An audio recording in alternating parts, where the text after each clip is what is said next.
once was lost, but now I'm found. Was blind, but now I see. 'Twas grace that taught my heart to fear, and grace my fears released.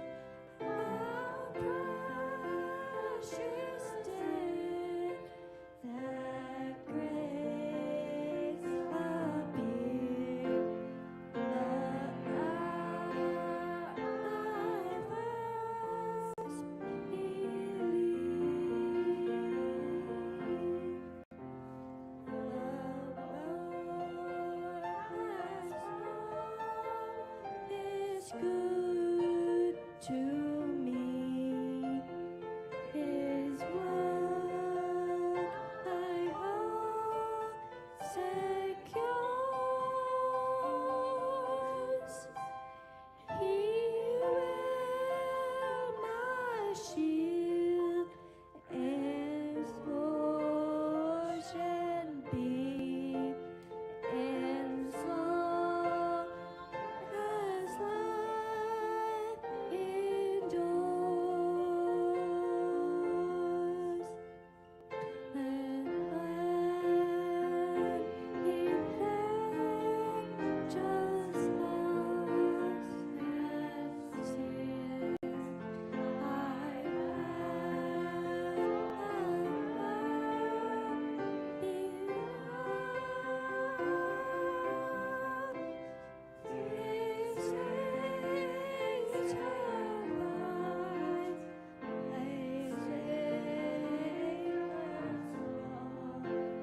and grace will lead me home. When we've been there 10,000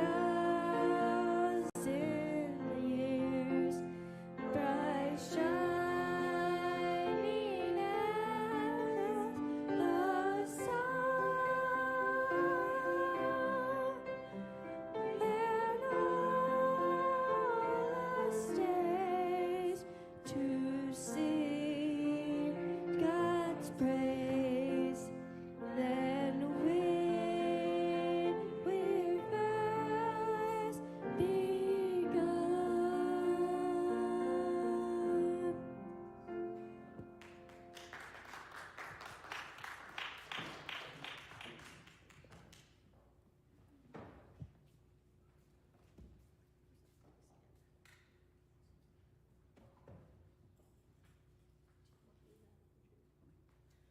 All right, welcome to chapel for today. Good to have you guys all here, loving the sunshine. It's my honor to welcome our guest with us today, Mr. Johnny Suarez, who's the director of Panda Vida Travel. And many of you know him if you were on our heritage tour this fall, or if you've had a chance to meet him. He has visited us before, but he's here with us today to share some really exciting information about next year's Spring Break Reformation Tour. And all kinds of other really neat things. So you're gonna be able to see him in different classes probably today, ask him questions, ask him about what he does. And we're excited to have you here today, Johnny. So thanks for being here.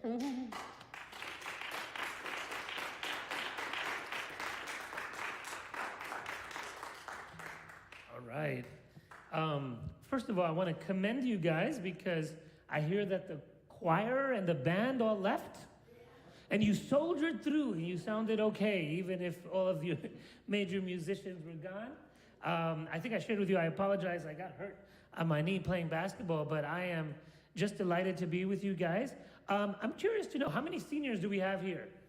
Okay, just a few. Yeah, good number of seniors. I've seen some of you guys. What about freshmen? Freshmen, okay. A few. I hear the freshmen and the sophomores. Sophomores, I hear sophomores and freshmen are the smaller. And then the biggest one, of course, is the juniors. So who are the juniors? I know a few of you guys are not here, but I am delighted to be with you and to see. I feel like I've seen you before. Maybe you had a mustache. I don't know why. But you look happier today than you did last time. Maybe that makes a difference. And it's a pleasure to be with all of you guys. I want to begin by reading a text, and then we're going to have a little word of prayer. This is a famous passage from the book of Psalms. Psalms chapter 122. And David is writing, and he's kind of reminiscing.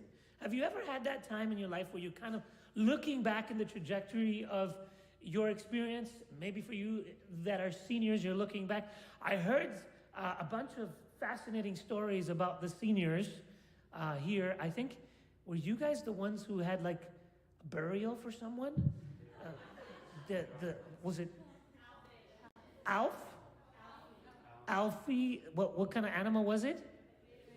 A fish, and there was like people dressed in black, and you had an actual funeral service, and they took photos of it. Yeah, that was strange, but cool all in one bit. But it's kind of cool to talk and to reminisce about your time together, right? And there's a passage here where David is kind of reminiscing about his time when he went to church. And he says these words. Listen to what he said. He says, I was glad when they said unto me, let us go into the house of the Lord. There's something special when you come in community and you surround yourselves with friends and family and loved ones, and you go into the house of the Lord. And we're going to unpack that. But before we do so, let's just bow our heads and ask God to be with us. Father in heaven, Lord, it is our privilege to be in your presence. Lord, we're glad that no matter where we are, whether we're here in a chapel, in our classrooms, in our dorm rooms, in the bathrooms, or on a bus, your presence follows us.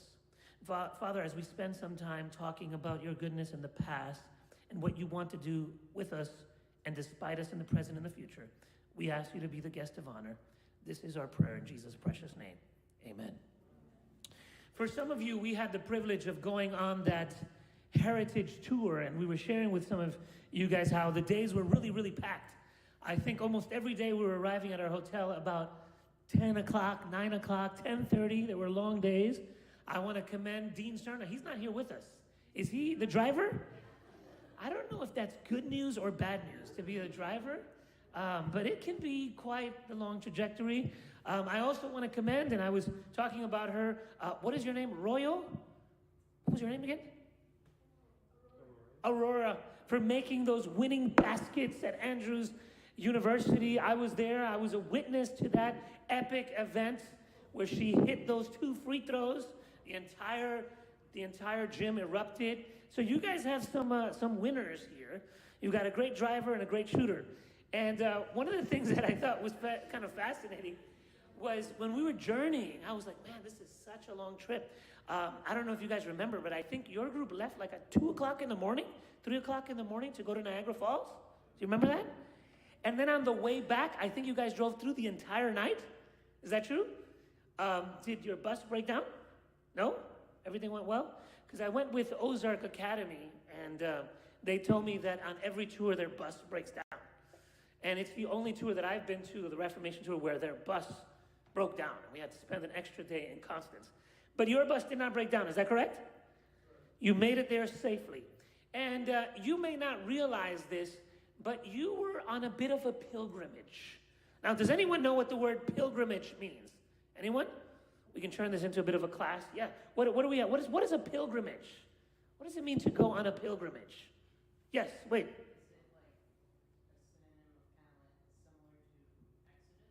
Yeah, I guess you could say they were on a bit of a pilgrimage, but usually pilgrimages are places that you go back multiple times, over and over again. Anyone else want to guess what this word pilgrimage means? Anyone? Yes. Okay, exploring, adventure. Yeah, I suppose there can be an element of that. Anyone else? So a pilgrimage is usually spiritually inclined or connected, and it's telling and retelling the story of God's goodness in the past. What God has done in the past, he'll do for you now and he'll do for you in the future. And I had this fascinating quote that I hinted at earlier in one of the classes. I want to read it to you. This is not from an Adventist writer. It was an English writer. His name was Sir Philip Pullman. And he said these words. He said, "After nourishment, shelter, and companionship, blank are the things we need most in this world." And I shared this with one of the classes. What do you think it is? What is the thing that we need the most? After three things that we need: nourishment, right? You got to eat. Shelter, right? You got to have something to cover you. Companionship, friendship, families, love, all that is wrapped up in nourishment and companionship and shelter. What do you think is the thing that you need the most? Stories. That's kind of weird. Stories. We need stories. Now, what is your name? Natalie. I think you are of Pakistani descent, is that correct? You have a very unique story, right? Not a lot of Pakistanis at Wisconsin Academy. Maybe your sister? And one more, three. Okay, Pakistani. We met someone from Micronesia. Where's the Micronesia one? Is she here? Where's she at? Okay, over here. Do we have any from Mexico? Mexico, okay, we have some from Mexico. Okay. Central America, El Salvador. Okay, we have El Salvador, Guatemala, Nicaragua. Okay. Where are you from? Yes. But your family, do you have any family from any other countries, or they're all native Wisconsinites? Mexico. So you have a little bit of Mexico. Do we have any people that are of African descent? Okay, which country? Your parents are from Congo, but you were born in Rwanda. Cool. And what do we have over there on the left-hand side? Congo as well. So we've got Central America. Anyone from South America? Anyone from South America? No one from South America? Okay. From Asia, I think we had someone from Asia. You're from Asia? What part of Asia? Japan, Taiwan.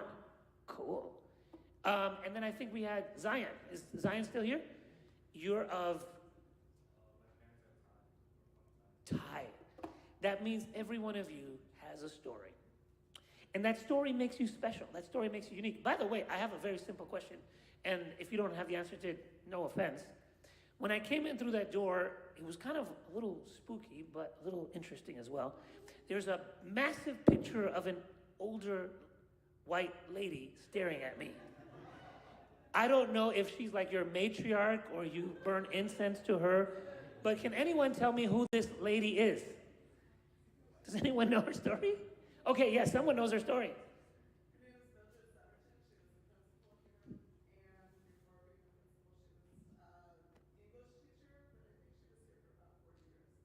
Four years. 40 years. 40 years.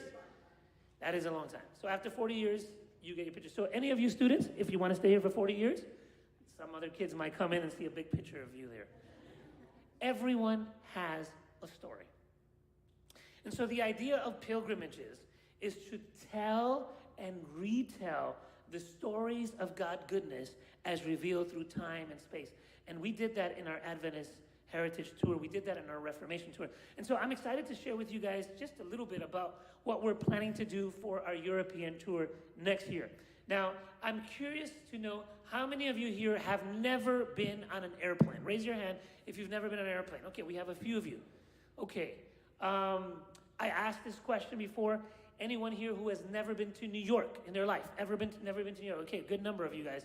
Maybe a couple years from now we'll do that. Any of you who have never been to Chicago? Okay, some of you have never been to Chicago. Any of you have never been to Oxford? Oh, I'll tell you, Oxford, Wisconsin. All right. Just making sure, right? But there's something special, something unique that happens when you go somewhere else, where they talk different, and they eat different, and they speak different.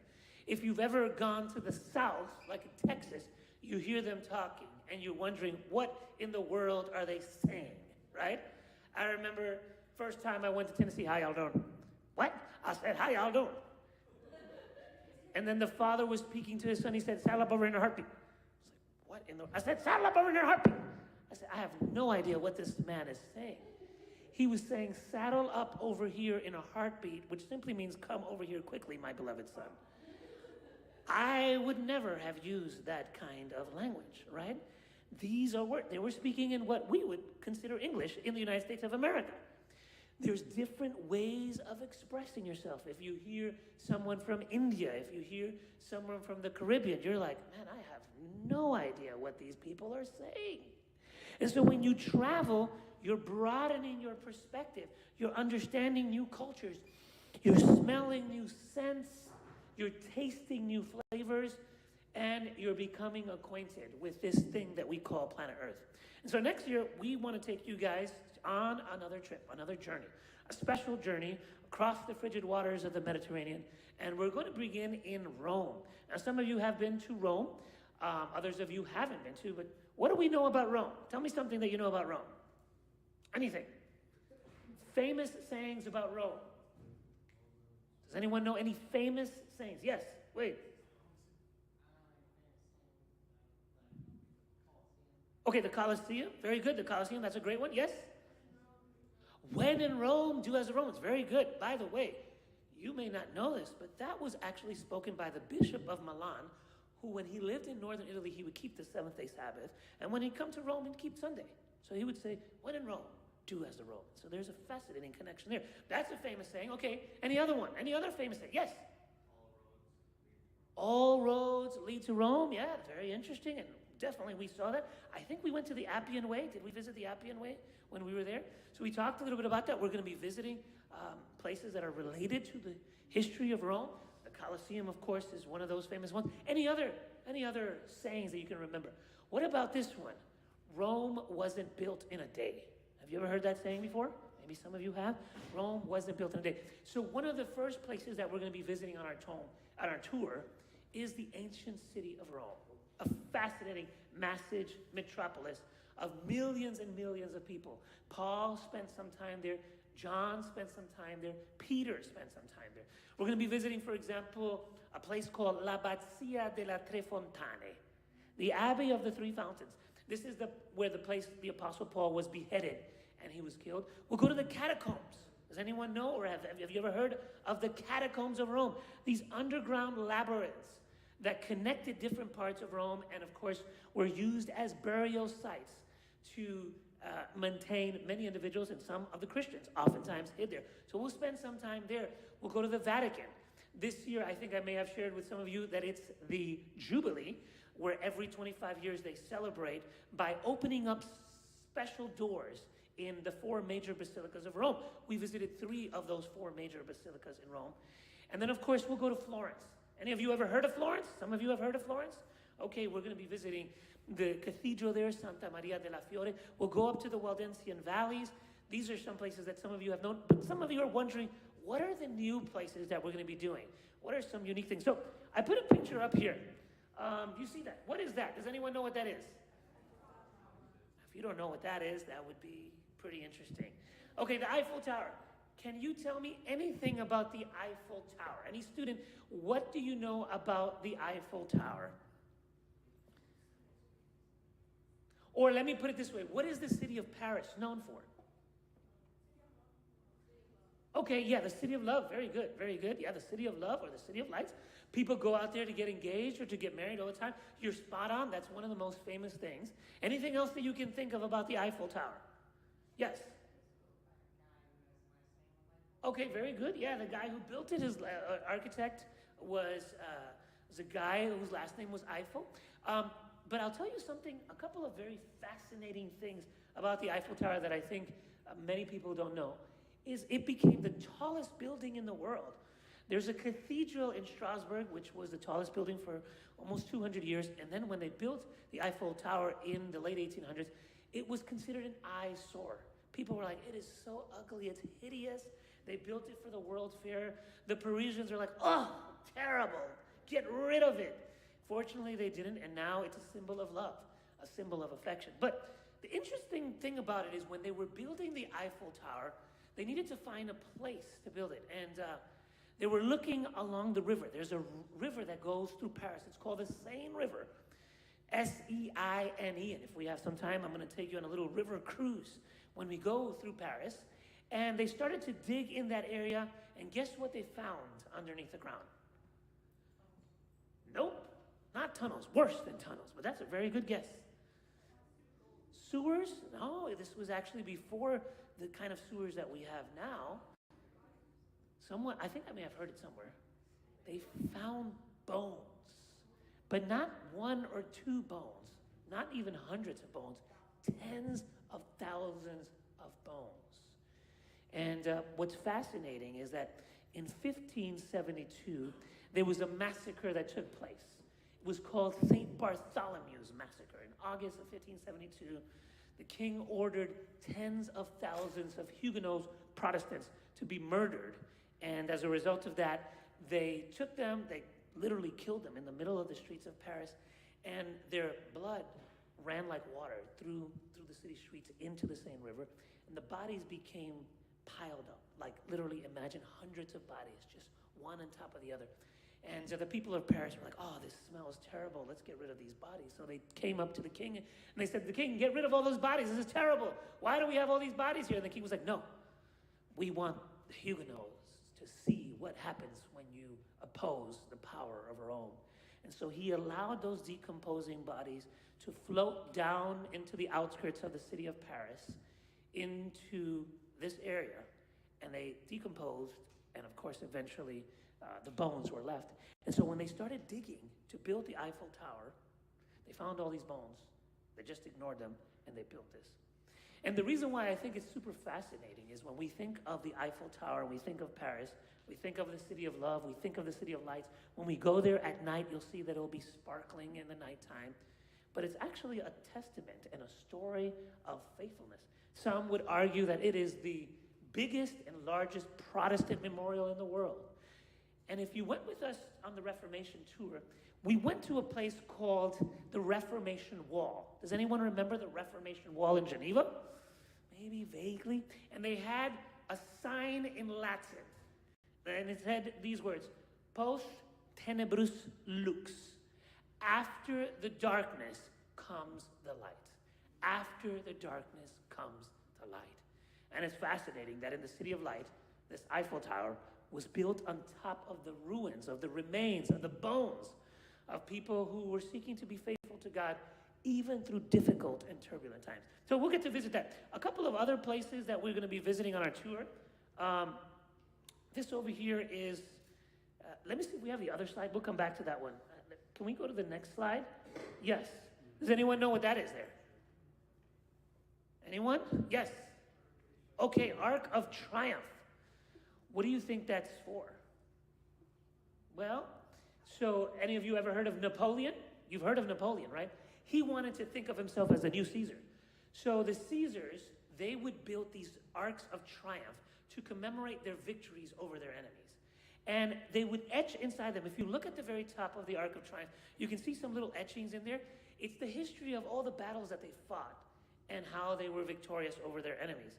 And so they would walk through these arcs of triumphs in commemoration of their victories and their triumphs. We're going to be visiting that Arc of Triumph. Let's go now to the Palace of Versailles. Let's go back. Okay, this is the outskirts. I wanted to show you the inside, but this will do. How many of you have heard of Louis XIV? Anyone here heard of the Louis XIV? Okay, a couple of you. Others of you are trying to make pretend. This is the story of the Sun King. And he built the castle or the chateau of Versailles. This was originally supposed to be a little hunting lodge. It's like, I want to go there with my boys and, spend some time, hunt for some animal. And then it becomes this massive palace, an incredible palace. A couple of interesting fun facts about the Palace of Versailles is at one point, they spent 50% of the GDP of France in this one building. 50% of the GDP. Now, do you know what a GDP is? The gross domestic product. That's basically all of the economic output of a nation. So to put it in perspective, the United States has a GDP of $23 trillion. Is that a lot of money? Yeah. So 1 billion is 1,000 million. And then you need 1,000 billion to be 1 trillion. So $23 trillion is a lot of money. So imagine spending the equivalent of about $11.5 trillion in one building. This is what he did, right? He built all of these lavish rooms all over, and he would invite his noblemen to come in. And they would have rooms that they would sleep in. And it was, when you go there, you're going to be like, this was over the top. They've done many, many documentaries of it. He had one wife, he had several women that he was involved with, and one of them, she really loved roses. And she got some sort of a disease, no one really knows, and she died fairly young. And because she liked roses, he brought an entire room full of roses to surround her with roses when she died. Incredible story. There's a hall called the Hall of Mirrors that you're going to walk through, and just so that they could see themselves. King Louis XIV had about 1,200 wigs. You know what a wig is, right? Put that on your head. So every day he could wear a different wig for about 3 years and never wear the same wig. And you know that the French didn't really use, they didn't use any of the deodorant. So they would use this thing called cologne. Or have you ever seen perfumes and you look at it and it's written in, especially for the men, it says, "Eau de toilette." Eau de toilette, it's kind of toilet water. But not really, it's a lot better than that. And so this is what they used to masquerade the bad smell. What's interesting about the Chateau of Versailles, the castle there, is that it has no toilets. No toilets, not one toilet. Nowadays they do have toilets, but when they built it originally, it didn't have toilets. And so they'd have what are called chamber pots. You guys know what that is? So if you needed to use the restroom, you had an associate or an assistant that would give you a little something to drop your residue, then they would whisk it away. Imagine living your life like that, right? That's how luxurious it was. The king, King Louis XIV, he would have a ceremony every single day when he would wake up for someone to dress him. What's your name again? Dylan. So Dylan, you would get on the waiting list to have the privilege to go into the king's secret chambers. And you would, in the morning when the sun was rising, it was called the Levant, you would put on his clothes. You would put on his socks. You would put on his underwear. And you would prepare yourself. Like on June 14th, Dylan, is your day. You will be part of that ceremony, that state affair. It was done twice a day. One, when the day would begin, and another time when the day would end, where they would put the king's robes, and it was an honor for them to do so. Can you imagine that? Like, it's kind of crazy, but that's how it was at that time. Louis XIV had this fascinating statement where he said, "The state is me, l'état est moi." And if you're wanting to know what is France, I am France. You can imagine what that was like during his time. It was pretty much filled with a lot of excess and foolishness, to be honest. Okay. Let me show you a couple of other places that we're going to be visiting on this tour. That is called Annecy. It's also known as the Venice of the Alps because it's a beautiful lake, some beautiful cobblestone streets. Sometimes we do a little boat ride in the middle of the lake, which are absolutely stunning and spectacular. France is a beautiful nation. It's one of the powerhouse nations of Europe. We're going to be studying about France in your Bible classes, in your history classes. Chapter 12 of The Great Controversy, Ellen White actually compares the city of Paris with the city of Jerusalem and how God was trying to woo and win over the people who lived in France and especially in Paris. Ultimately, they rejected the message of the Reformation. Okay, a few other pictures, and then we'll close and have our announcements. Anyone know where this might be? This is a place called, a castle, very good, a medieval castle. It's called Aigues Mortes. Does anyone know what that means? Morte, M-O-R-T-E-S. So mortal, does anyone know what the word mortal means? Dead, right? And ag, in Spanish, we have the word agua. Does anyone know what the word agua means? Dead waters. So this was a castle that was built in an area called Dead Waters. And the reason why we visit this place, not only because it's a charming and beautiful little medieval castle, but it has a tower in there called the Tower of Constance. And we're going to talk about a young lady whose name was Mary Durant. She was 18 years of age. Do we have anyone here 18? Any 18-year-olds? Okay, we have a few 18-years-olds. So she would have been just like you, 18 years of age. She had a brother who was a preacher, and she married a man who had just become a pastor. And the forces of Catholicism were trying to completely obliterate Protestantism. So they came to her and said, tell us where your husband and your brother are. Well, what do you think she did? She wouldn't do it. So they took her and they put her in the Tower of Constance. And they kept her there until she was 58 years of age. Her hair would have been white. Her face would have been wrinkled. Her hands, perhaps, would have been shaking. Every single day, a guard would come to her and say, will you recant today? And she said, I will not recant. And they would allow her to get pieces of scripture, just small little portions of scripture. Eventually they allowed her. And when you go into that Tower of Constance, you will see it to this day. She etched the words in French, résister, which means to resist. Those words are still etched there today, 2025, 2026, when you go there, you'll still see those words of a young woman who was seeking to be faithful to God, even in uncomfortable and unfavorable circumstances. And so young people, when we visit these places, yes, we'll have great food, we'll have great accommodations, we'll have great camaraderie, we'll enjoy the signs, the scenes and the sights and the smells, and hopefully even the food. But the deeper lesson that we want to leave is that that baton of faith is being passed on to us. What would you do if someone said, you can recant, you can leave this dingy dungeon cell, and all you have to do is just change your mind, give up your father or give up your brother? Fortunately, none of us are put in that circumstance, in that situation. Marie Durant wanted to be faithful, and so we're going to be visiting that place. We're going to go to other locations in Paris. We'll go to Avignon. We'll visit the Palace of the Popes there in Avignon. For 100 years, they started their own movement where they had their own popes. It's a beautiful palace as well.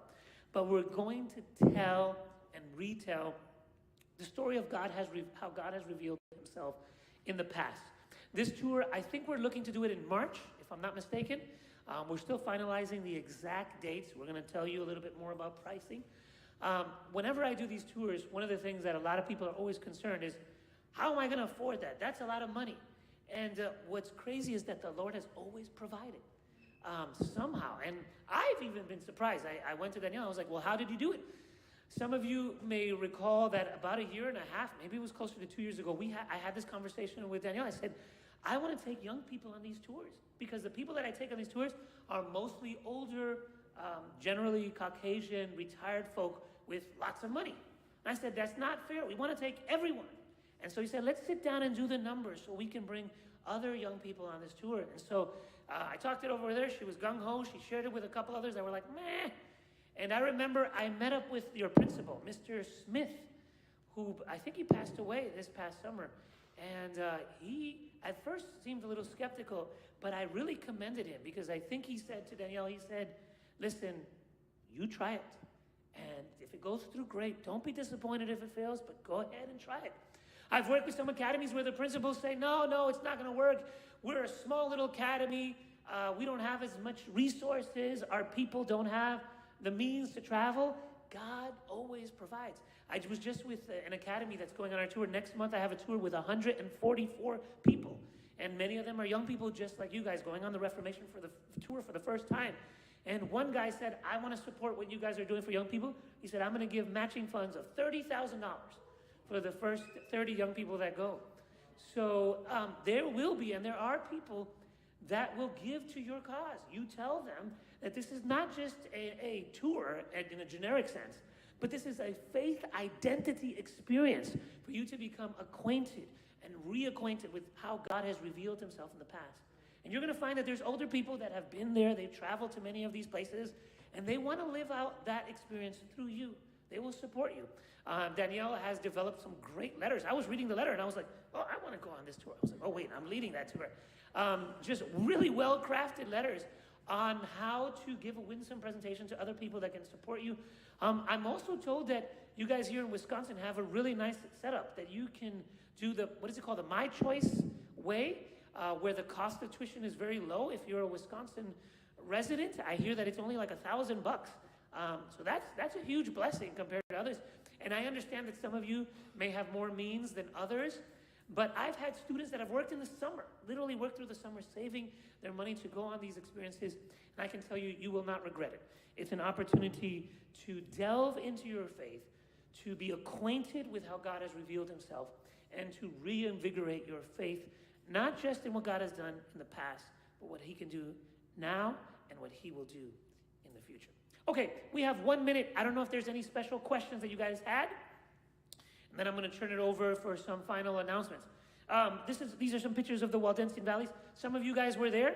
You're welcome to go to the next slide just to show you some other pictures that we might have. I don't know if that's the last one. Is that the last one on the slide? Yeah, we're going to go there. Pra del Torno. We're going to go into the caves where the Waldensians were persecuted for their faith. And then we're going to be visiting some other new stuff. For those of you who have been to Rome, I'm going to try to sneak in a couple of new places that are scheduled to be open if we have time. The Mausoleum of Caesar Augustus is scheduled to be open soon. That'll be a fascinating place if it's open by that time. And so again, we want to invite all of you guys to join us. Any other questions? All right, God be with you. I will be seeing you. I think we have some final announcements and comments, and looking forward to seeing you guys in Europe.